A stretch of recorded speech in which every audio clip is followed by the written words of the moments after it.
But in the winter, when all this is put away, do you brainstorm all winter? Most of the time, it's usually we'll find something, and then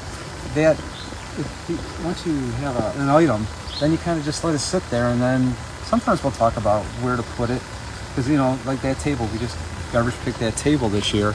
This long table. We weren't sure where to put it, and so we had it, and then I don't know, just came in my head to set it there, and then we just kind of decorated with other things that we have, and that's. I will say this, over the winter, there are things that need some upkeep. Dean will maybe take apart some of the areas that have windows that need to be painted. He'll bring them into the basement and do some touch-up work on some things that we have in the yard. Let's keep walking, because there's so much more, believe it or not. So one of the things I wanted to ask you is, when you do these things, is there ever a flop? Is there something that you thought was a great idea and it's like, oh, this never worked? Yeah, I think that sometimes we'll do something, like especially me, I'll do something. In fact, just the other day, we had a little settee table and chairs that I put in there, and I thought it was perfect. And Jody just came and just turned the chairs, and it just made it perfect. So you do complement each other. Oh, yeah, definitely. All right, so I don't know what you call this. I'm going to go around and round, but you told me about the history of this, and it's such oh my gosh, Twin Fair, if you're from Buffalo, Twin Fair, I right? worked there, yeah. Okay, so I hadn't seen that before. You can't see everything. You go in 4 times and you still won't see it all. Tell me about this shed. Why does it matter? So this shed, the wood itself made it. A friend of ours in Springville gave us the wood from a barn they were tearing down. So that's that part of it. And then there's a few items in here that are really special. This chair right here was our neighbor who lived next door.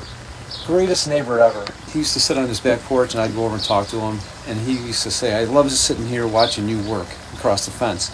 So then when he passed away 2 years ago now, we asked his daughter if we could have his chair, and she gave it to us. So we like to have that here. And it says Don Meyer's a great neighbor and friend. And he was. That's awesome. And are there other pieces in here like this? This was my grandfather on my side of the family. This was in his barn. They lived out in Burkholz, towards Niagara Falls. And this was a piece that my dad had in his shed for a long time, and I asked him if we could have it. And it just fits out perfect out here. That's awesome. So you bring so much to your gardens. In addition to your own creativity, you bring your family and friends as well. Oh, our friends give us so much stuff, and we have the greatest group of friends.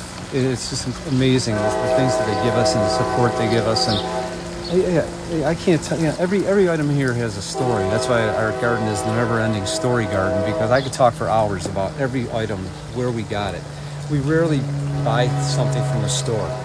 It's always, garage sales, yard sales, secondhand stores, things like that, or people give us stuff. And you create spaces. Like everywhere I turn, there's a place to sit and relax and enjoy. We do have a lot of space. Is that a conscious effort, or does it just evolve as you bring home more stuff? Yeah, I think because we have a fetish for chairs and windows. So we have a lot of sitting areas. They're everywhere. Yeah. And so this is the bar of the never-ending story garden. Love this. Yeah, this area evolved because when we first moved in. Let's go by the sign. I want them to see the sign.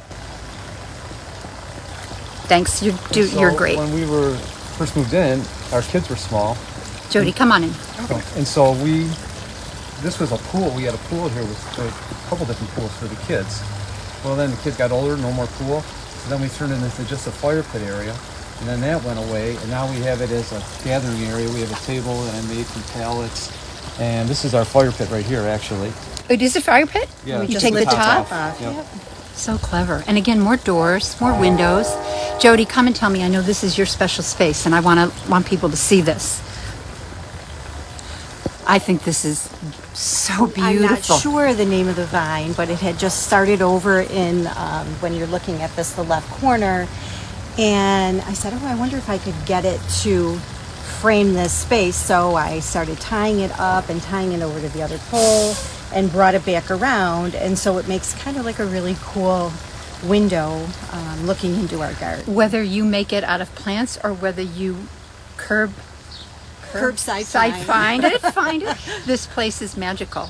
We're going to come around now and come into your gazebo and finish up in there, because of all the things I really have never had and have always wanted, has been a screened in place to sit in the summertime.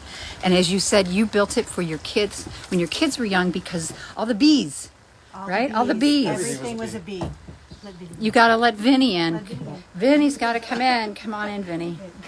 All right, so please have a seat. This is remarkable, and we can't do justice to this garden, but I'm so grateful that you allowed us to have this peek. I just want to be sure that we tell people how they can come, because you open your gardens to the public. So real quickly, tell us when people can come to your gardens and how they can enjoy them.